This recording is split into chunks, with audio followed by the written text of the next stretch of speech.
Hello kid, today we are going to learn how to keep ourselves safe while using sharp tools, whether at home or elsewhere. So firstly, let me ask you something. Don't you feel without using these sharp tools, our life is really incomplete?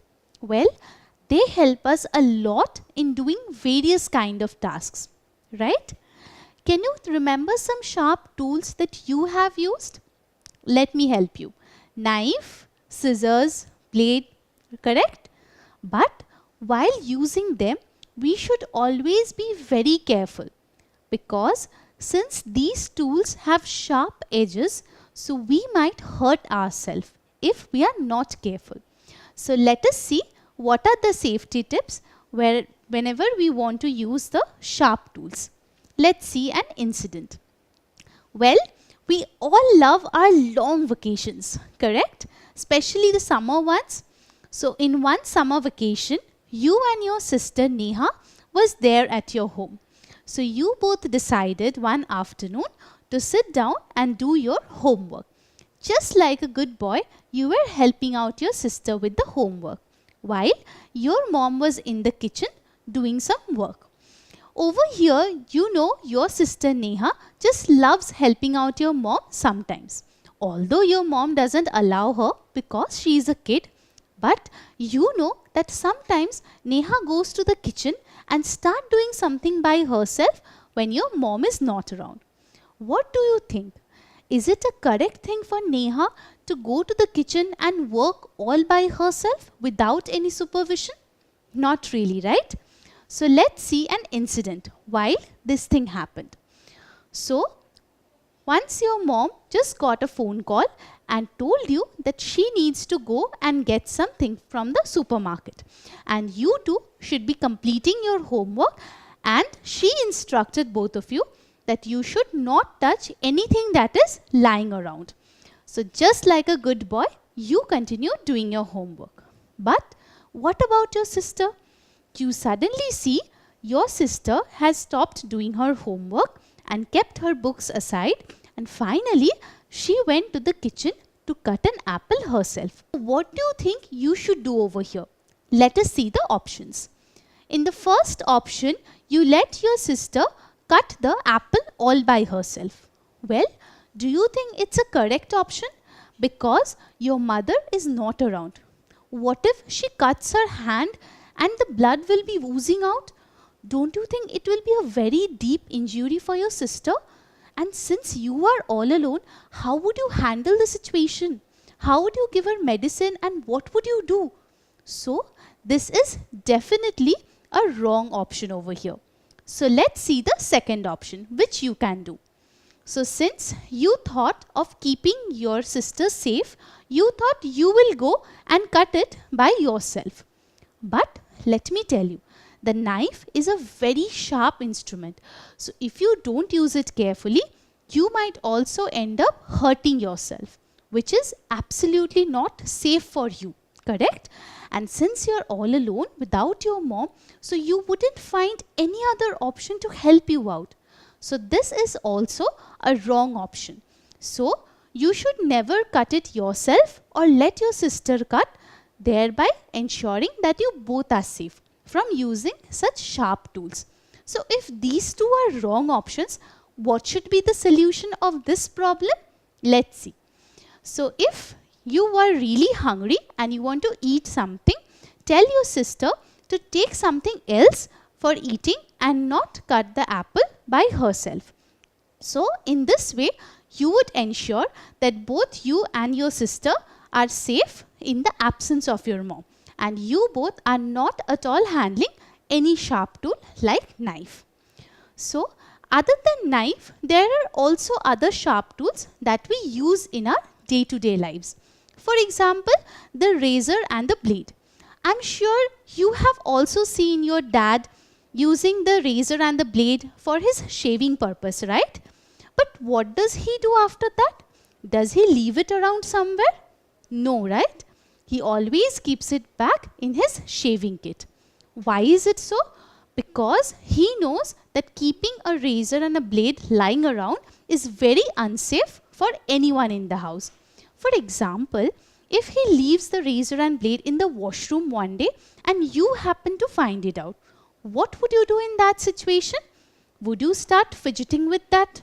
Or would you inform someone to keep it back in a safe place?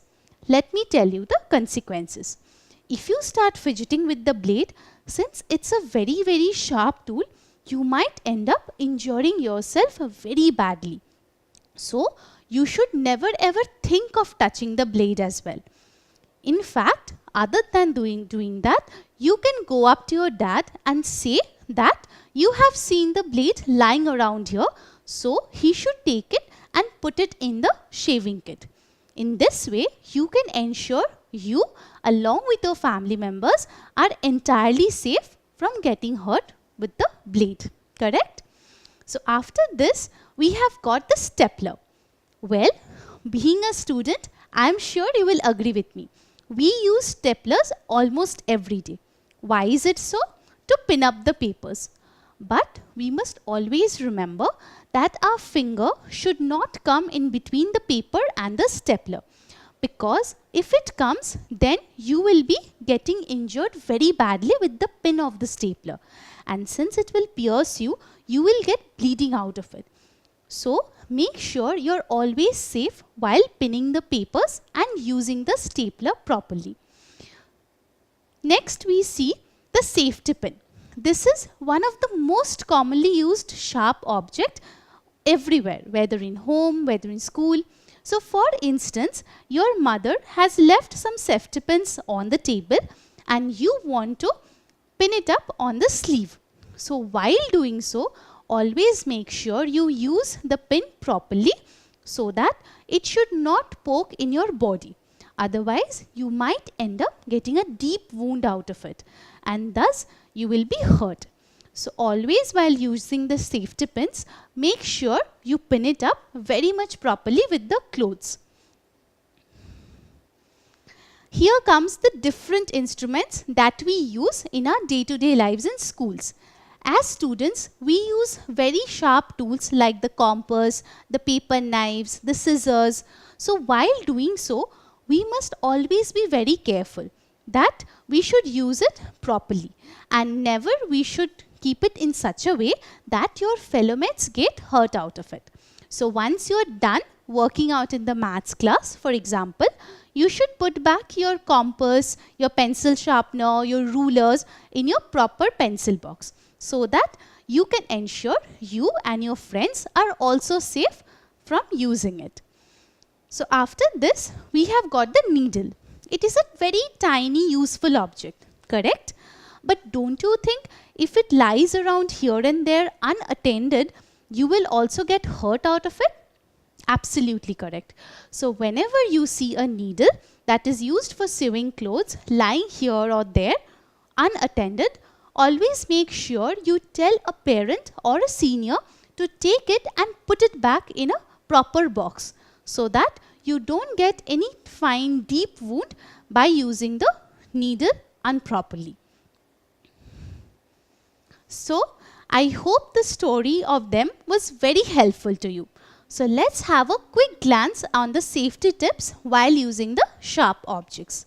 First thing is, always make sure after proper usage, the sharp tools are kept in a safe place. Second, never ever try to catch hold of a falling object which is a sharp tool, because in this way you might end up hurting yourself. So never ever try this. In the third option we see, whenever you want to hand over a pair of scissors, make sure the handle is towards the person receiving the scissor.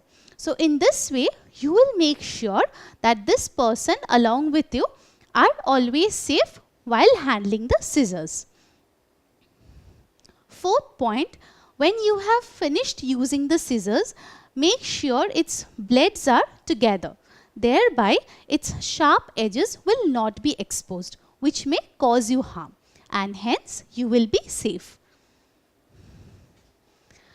In the fifth option, we see that whenever you get injured with any sharp object, make sure you instantly go up to your parent and inform him or her.